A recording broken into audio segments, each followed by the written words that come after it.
على كده احنا طب ما خليناش حي على كده الزمالك خالص احنا واخدين خدنا كاس مصر وخدنا كاس السوبر وتأهلنا لنصف النهائي وده طلعنا الاول على الدوري.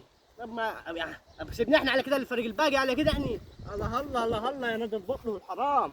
ايوه ايوه ايوه ايوه ايوه ايوه الترجي جاي لكم، انتوا ما فلحنش غير على بيراميدز وفي الدوري المصري بس، لكن في افريقيا ما فلحنش خالص وفي كاس العالم. انتوا طب انسحبتوا ليه؟ سحبنا ليه؟ لانكم نادي باطل. نادي باطل؟ ايوه المفروض كهرباء ياخذ ايقاف 200 مباراة مش مباراة واحدة. 200 مباراة. هو العمر في كم 200 مباراة؟ العمر في 200 مباراة، أهم حاجة ياخذ 200 مباراة. إيقاف. أهم حاجة ياخذوا 200 مباراة يعني إيقاف. إيقاف. طب أنت خليتها كده في عمره. أنتوا كهرباء عندكم حركات. كهرباء احنا لازم نوقفوه مدى الحياة، مش عاوزين نلعب خالص. الفولت العالي الفولت العالي عامل لكم حركات. ما انتوا نادي حرامية برضه. خلاص خدنا مش قاعد يعلمهم على الزبالة. خدنا كاس السوبر امبارح. التقليد. ايوه خدنا كاس السوبر بالبطل والحرام. أنا سددوا غرامة كهرباء. قول لي عاوزيها.